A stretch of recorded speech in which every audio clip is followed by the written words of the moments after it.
Hey guys, this is Force Reacts, and I'm back to react to Death Battle, Akuma versus Shao Kahn.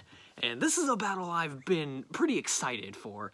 At least when Akuma was announced, I was hoping he'd fight Shao Kahn, even though at the time I believed a pretty big stomp, simply because Mortal Kombat characters aren't really known for their massive feats of strength, really. But because, considering past appearances on Death Battle at least. But I've heard some arguments for Shao Kahn, like planetary level apparently, but I don't know, I don't know that I'm kind of into Mortal Kombat lore. I know stuff from the newest games, from Mortal Kombat 9 all the way to current, but from the past games, I know very little. I've heard some summaries of the storyline up until Mortal Kombat 9, but I'm not quite familiar with it. It's as I am with a lot of other things, but and I know even less about Street Fighter, but I do kind of like Street Fighter, at least the kind of the story of it. It's not really, I mean, I don't know the story of it. It's not as far as I know, there's barely any story to it. I mean, other than the games that are in it and the comic books that I have no idea about. So, yeah, then, yeah. So, I don't really know what else to say. It's, so I should probably get into why I think Akuma, I'm rooting for Akuma simply because I personally find him a more interesting character, but I've heard decent arguments for Shao Kahn, and plus I love both characters, so it's not like I care who wins or not. So, yeah. Yeah, I'm personally rooting for Akuma, but if Shao Kahn loses, I'm not gonna be surprised, and there seems to be a pattern going on here, because, I do, if you see this, you probably couldn't see it because of, a glare, but I've been keeping up with, my, win-loss record in Death Battle, how many I've, how many, how many times I've successfully, picked who wins the battle, and so far, this is going in the exact same pattern as last season, so I'm due for another loss. So, yeah, the only thing that missed the pattern was that, let's see, there was Cable versus Booster Gold last season, and Obi-Wan versus Kakashi Obi-Wan versus Kakashi. I got Cable versus Booster Gold wrong, but I got Obi-Wan versus Kakashi right. And their parallels to this season, at least in terms of numerical order, was, let's see, Steven Universe versus Star Butterfly, and Link versus Cloud, 2, I guess I should say. And just swap it, because I got, Steven versus Star right, but Link versus Cloud wrong. And yeah, that's the only difference. So according to the parallels of my record from last season, I'm going to lose again. So if Shao Kahn wins, I will not be surprised. But yeah, oh well, that means I'm gonna get it right next time. So yeah, anyway, let's just jump right in as quickly as possible. I've been rattling on for almost 4 minutes now. So yeah, let's just jump right in. And okay, I didn't even do a countdown, so you know what? Okay, let's try this again. Sorry. 3, 2, 1, play. The Union will assault Los Angeles in 48 hours. And we have the 5 of you. Genlock may not be of use anymore. Genlock. The end of the line. AKA this incredibly stupid show. The only thing it has going for it is the fact that it got famous voice actors involved. Then show us. I have no faith in the show, so let's just get on with it, please. I can at least thank it for being, taking up less time than, the other ads they've done, so. Of the fist. Shao Kahn, conqueror of Mortal Kombat. Today, we'll find out which final boss reigns supreme. He's Wiz and I'm Boomstick. And it's our job to analyze their weapons, armor, and skills to find out who would win a death battle.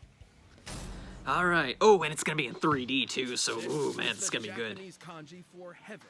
symbolic of the infinite sky above and the one who stands before it. And the last thing you'll ever see when you meet Akuma. Trained by Master Gotetsu at an early age, Akuma was practically An alternate born into the timeline, ways he of owns fighting. Akumart. He and his brother Goken were taught the form Okay. of Ansatsuken, literally meaning the assassination fist. You know, everybody says martial arts are all about meditation and being zen and all that other boring shit. Well, Ansatsuken ain't like the other guys. It combines judo, kenpo, and karate into a unique style that's all about murdering your opponent as fast as possible. Hell yeah. Unfortunately, the brothers' views on their training greatly differed.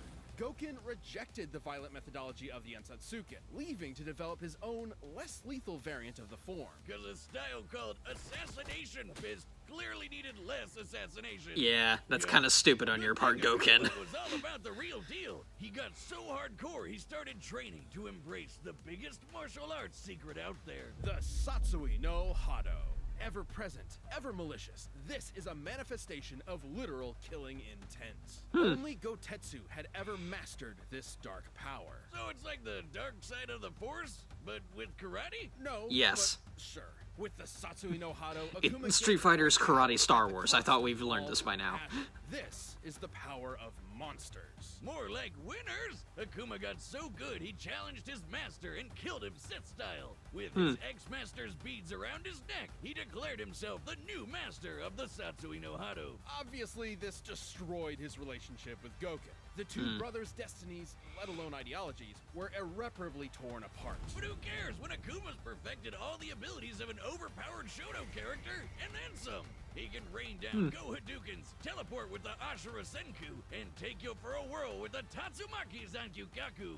And if Akuma Wow, he wants actually to pronounced take that things right. up a notch, he can summon forth the Kongo Kokoretsuzan, a geyser of pure energy strong enough to sink an island. Yeah, there we With go. all this power, Akuma is among the toughest Street Fighters out there. Which says a lot when Hakan could loop himself up with enough oil to, get this, launch E-Honda into orbit to headbutt a giant meteor into smithereens. Oh, There's only one way to figure out the TNT of that. I've got the oil whiz. Get ready to launch. Oh, that's okay. I've already done the math. It's over 500 trillion tons. Oh, can we still do it though? Fine. But did you know Akuma's also traded blows with some of the folks from Final Fight? I guess they're Street Fighters too. And the Macho Mayor Mike Hagar can pile drive people Oh, yeah. so hard it makes an explosion you can see from space. Comparing the blast size to Earth's diameter, this explosion must have a yield of over 120 teratons of TNT. That might Neat. seem nuts, but hey, Akuma's done the same kind of thing. No wonder the only guys who can match him are badasses like Goken. Akuma would challenge Goken again and again, determined to prove his version of the Ansatsuken was superior. And apparently, he was right, as he defeated Goken with his signature technique, the Shun Goku Satsu. AKA the Raging Demon. oh yeah. This, Akuma gives in to his killing AKA, instincts, like- targeting a person's soul and killing their spirit with the weight of their sins. There is only one known way to survive it, emptying your own soul from your body. Fortunately, Goken knew exactly how to do that. Speaking Yeah. of souls, this guy Nakali once tried to take AKA Akuma's the one mighty thing power that could to probably Akuma kill Shao Kahn. Akuma just blew him From up what I've instead. heard, at least. So powerful, defeating an opponent takes less effort than smacking a baby.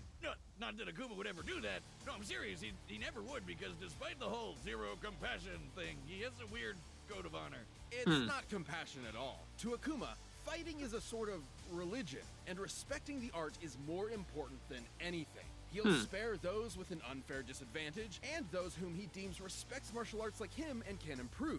In this way, he sort of became an unwanted mentor for Goken's student Ryu.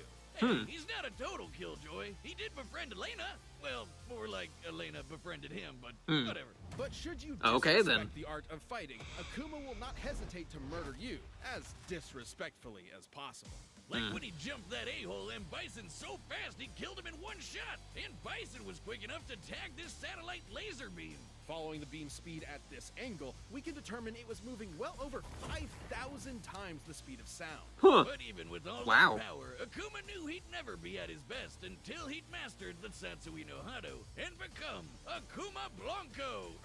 I mean Jakuma. Akuma Blanco. In Akuma, I he get the possesses reference. full control over the dark art, using it to its fullest extent. Only Gotetsu had ever mastered the Hado like this, because doing it is not just super difficult, but super dangerous. Right. The Satsui no Hado isn't just a form of energy, it is a sentient entity, striving to push those who connect with it to fully commit to their rage. For when they do, they are no longer themselves. They become the Satsui no Hado itself.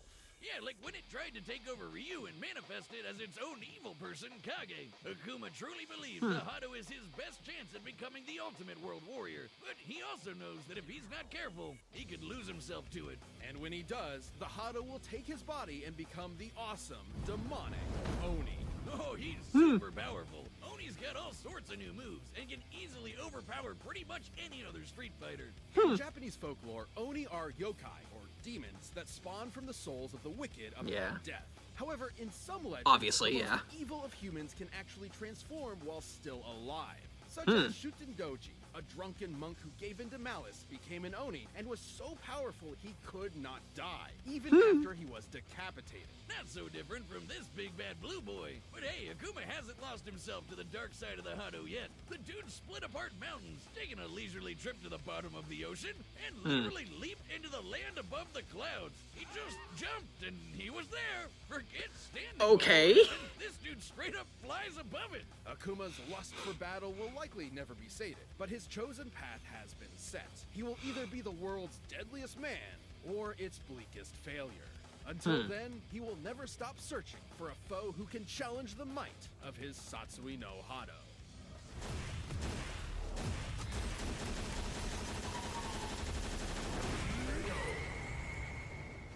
Nice. Okay. Yeah, like I said, Akuma's a really cool character. Like, not to say Shao Kahn isn't, but like, Shao Kahn is definitely a more, haha, I am evil villain, rather than Akuma, who has his own code of honor. So, yeah. Shao Kahn was an advisor The to original the announcer Dragon for Mortal King, Kombat. Oooh. Yep. Until Onaga took a permanent nap when Khan poisoned him and claimed the throne all his own. Now, that's what I call climbing the political Addicted to taunting ladder. opponents, With yeah. an army of demonic Tarkatans and four-armed Shokans at his beck and call, Shao Kahn began conquering and merging other realms with Outworld, including the once idyllic paradise of Edenia. After which he hooked up with Edenia's queen, Sindel. But his conquest didn't just win him a traitorous milk. The crafty bastard also picked up a ton of awesome powers. Khan is a deceptive leader who isn't afraid to resort to, quite frankly, dickish methods to achieve his devious goals. Yeah. Basically a wrestling heel in the form of an otherworldly invader. Right down to dressing like a male stripper. And despite living on a completely different plane of existence, he's somehow mastered 2 Chinese martial arts, Daizu Yeah. and Liu Wei, both of which prioritize fast and aggressive strikes to overwhelm opponents. But Khan's real bread and butter is his mastery of magic. He can shoot fireballs, create portals, make you his telekinetic yo-yo, bounce projectiles back to sender, and conjure his signature hammer whenever he wants. With his Wrath Hammer, Khan can crush even the strongest combatants With a K!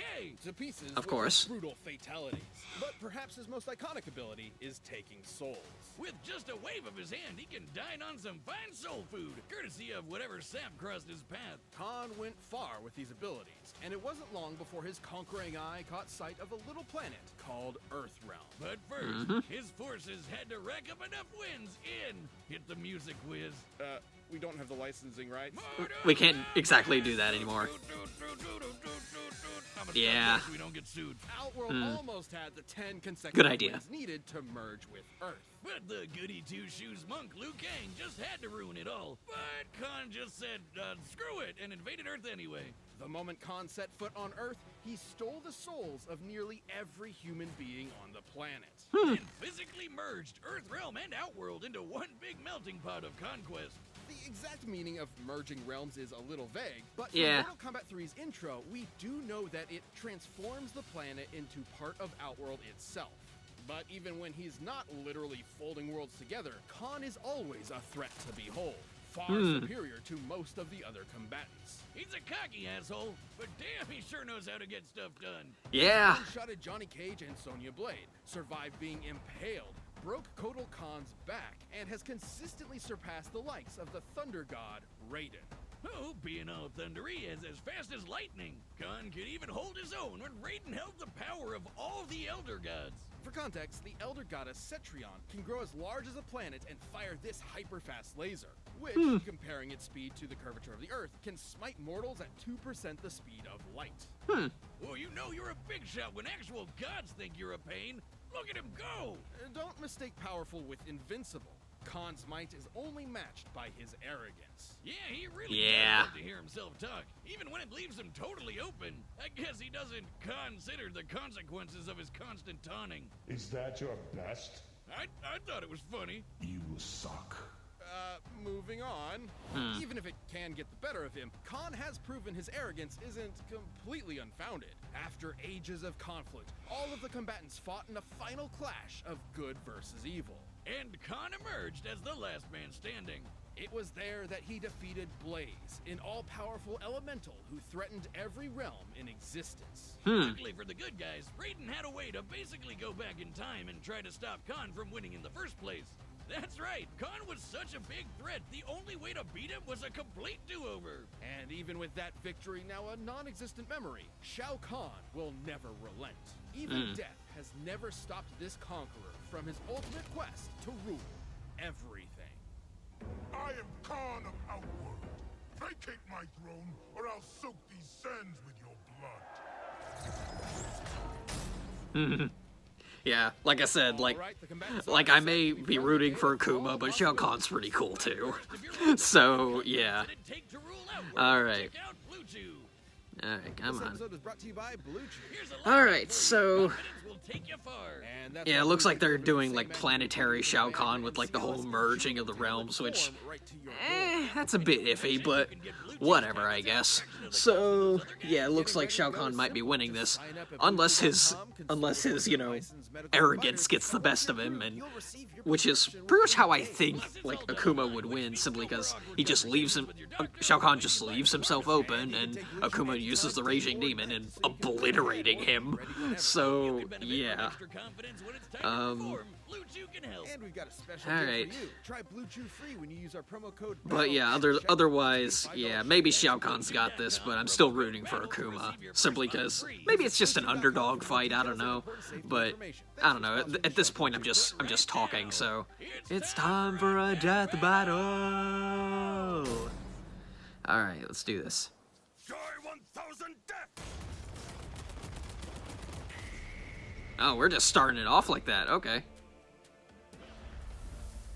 You dare interrupt my tournament. Another fool seeking my throne. I only seek your life. There we go. Ooh. Glad they're using this model for Akuma, simply because, I'm not gonna lie, I'm not a big fan of, like, the lion mane. So, yeah. Oh, boy. Oh, yeah, that's that telekinetic yo-yo move. You will die. Death is beneath me.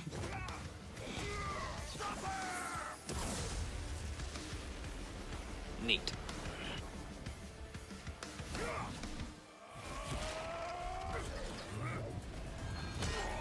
Oof. Is that your best? Weak, pathetic Ooh. Oh yeah, there's that, I believe it's called Shin Akuma, so he hasn't gone full Oni yet, but oof. Oof. Ouch, the x-rays are always, oh boy. is mine. Hey, that's Shang Tsung's move.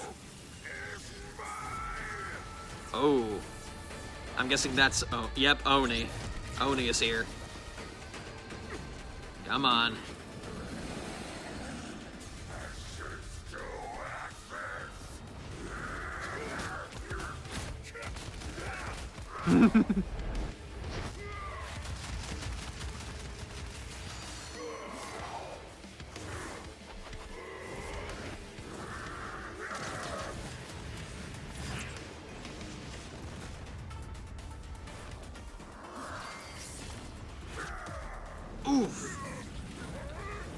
come on. Ooh! Burst a hole right through him. Yeah, but Shao Kahn survived stuff like that. But I still don't think he should be standing up. I mean... Even then, he had to get healing from... Oh, Raging Demon. Feel the wrath of Shao Kahn. Oh. Ooh! Ooh! Flawless victory. We're gonna have to have a different discussion on what the word flawless means, but... Okay, there we go. The power of the Satsui no Hado, Akuma was a unique challenge for Shao Kahn. Yeah, like how he resisted Nakali suggests Kahn couldn't have just yanked his soul away so easy. And Akuma's level of power was nothing to scoff at either. Akuma's biggest hits were way stronger than you'd think, blasting apart meteors and making explosions seen from space. But Kahn survived blasts from beings even more powerful than that, like the Elder Gods, who can grow to the size of planets. And remember Blaze? He could destroy all the realms, and even did in one of his endings. And while Blaze's story ending isn't canon to the Mortal Kombat universe in and of itself, it is still an example of what could happen in canon. And Okay. whoop that red hot ass. While we do not have an exact time frame for Blaze's destruction of the realms, destroying Earthrealm alone would require at least overcoming Earth's gravitational binding energy, or about 47.8 zetatons of TNT. Over 300 million times the power of the Teraton Ah. explosion from Akuma's lineup. And keep in mind, when Kahn merges realms, he is literally morphing an entire planet into Outworld itself. This means it makes sense he could defeat Blaze, because he already commands a similar level of power. And I know what you're thinking. What about the Raging Demon, Akuma's awesome finishing move? Shao Kahn has racked up more than enough sin in his time for it to totally murder his soul. There was always a possibility that Akuma would get a lucky hit in with the Shungoku Satsu. Yeah. But given Kahn can keep up with the likes of Elder Gods and their space lasers, he could certainly keep pace with Akuma. And sure, Khan's an arrogant son of a bitch, but he knows when to get serious. If his arrogance was that big of an issue, he wouldn't have conquered so many realms. Both Akuma Okay. and Kahn were among the best of the best in their respective worlds, but this match ultimately came down to who would land their killing blow first. Shao Kahn's overwhelming power, mystical abilities, and treacherous strategies were enough to claim this victory. Well, Outworld's Emperor was the only one who could surpass Akuma. okay. Is Shao Kahn. Well, okay. I guess it. Okay. Thank you for watching. All right, then. Stay tuned. We'll be jumping into the next All right, matchup. I'm guessing the next one is the You can Korra always fight, get so more let's depth see on who right it now is. by clicking one of those boxes right over there. I'm You hoping can it's download the Delson, battle but music. if Links it's down Ray, below. oh boy. Alright. Yep, there's Korra. Alright, who's she fighting? Storm. From the X-Men.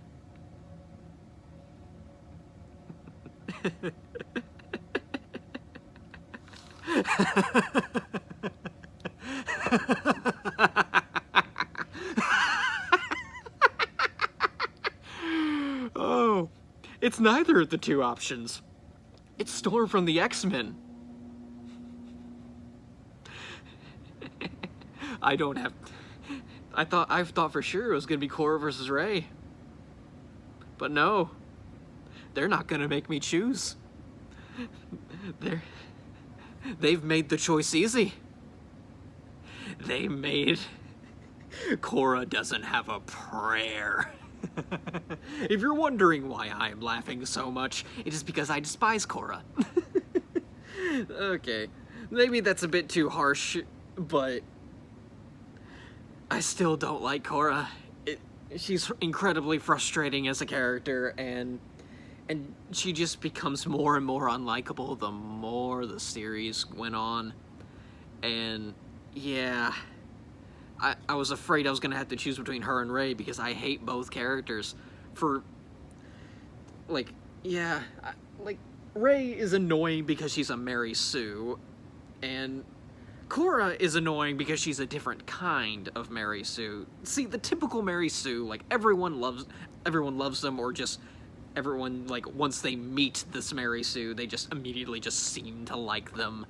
And and they're usually like super powerful and all that kind of crap. They never seem to evolve or character develop. And that's Rey in a nutshell. And then there's Korra. While she does have development and while not everyone likes her, she's the Mary Sue in a sense where in the same sense the Ruby main cast is. While not everyone likes them, and while they may have some bits of character development, it's incredibly shallow, and whoever doesn't like them is either dumb, a villain, or both. And that's extremely frustrating. So, yeah. I don't even have to... and I'm pretty sure the internet's gonna agree with me, because Storm is surprisingly OP. She's an Omega-level mutant. AKA, she could wipe out humanity if she wanted to. Like, she could basically, now that I think about it, she could just do everything Korra does, but better. Yeah, alright. Yeah, and considering Korra doesn't have access to the previous avatars anymore, I mean, she can still go Avatar state, but she doesn't have access to the previous avatars and stuff like that. She's kind of on her own.